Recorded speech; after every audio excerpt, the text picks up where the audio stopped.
नमस्कार मो चैनल को स्वागत। आज मु गोटे हेल्दी रेसिपीटे नहीं आसी लाउर गोटे हेल्दी रेसिपी। लाउ शरीर पाए बहुत उपकारी होता है। यही लाउ खीरी जलखिया आकार रे बनई पारे। चलतु प्रोसेस टी स्टार्ट करवा।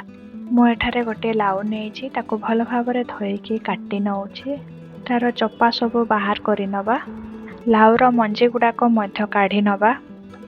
लाउर मंजी गुड़ाक टिके पाकल हो जाइए देखंतु ताको काढ़ी देले भल।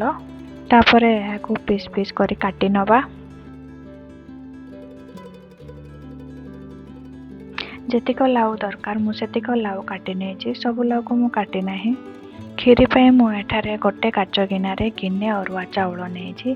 सेम माप गिनारे मु 3 गिना लाउ नहीं। प्रथमे प्रेशर कुकर टे गैस रे गरम करी चाउल को धोई सेथिरे देई नवा। तापरे कटा जाइथिबा लाउ को सेथिरे पकाई दबा। स्वाद अनुसार लुण दबा। मु एठारे गोटे गिना चाउल पई 2 गिना पानी यूज करिछि। लाउ सिझिबा पई आधा गिना और एक्स्ट्रा पानी दउछि। टणीटी ढांकी हाई फ्लेम रे गोटे हुइसिल मारी सारला परे लो फ्लेम रे आ गोटे हुइसिल मारी दबा। ता पई मु एठारे किछि कटा प्याज सुखिला लंका गोटा जीरा किछि चीनी और किछि भुसंग पत्र नेछि। प्रथमे कढ़ाई गरम करी 3-4 चामच तेल दे नवा। तापरे चिना बादाम गुड़िक सेथिरे भाजी नवा। बादाम भाजी हो गला परे ताकू काढ़ी आनिबा। सेम तेल रे हमें जीरा और कोटा जाइथिबा प्याज लंका सब को पकाई किछि समय चलै नवा। 3-4 मिनिट चलैबा कलर चेंज होगा पर्यंत। तापरे भुसंग पत्र पकाई नवा।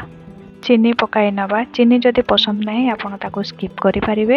एपटे हमर चाउल एवं लाउ भल भाव रे सिझी जाइछि। तापरे ए सिझा को से मसला ऊपर पघारी नवा। भूतक दे साइला परे तापरे भल भाव रे गळैबा। 2-3 मिनिट पर्यंत ताकू भल भाव रे गळै नवा एवं कुक करि नवा।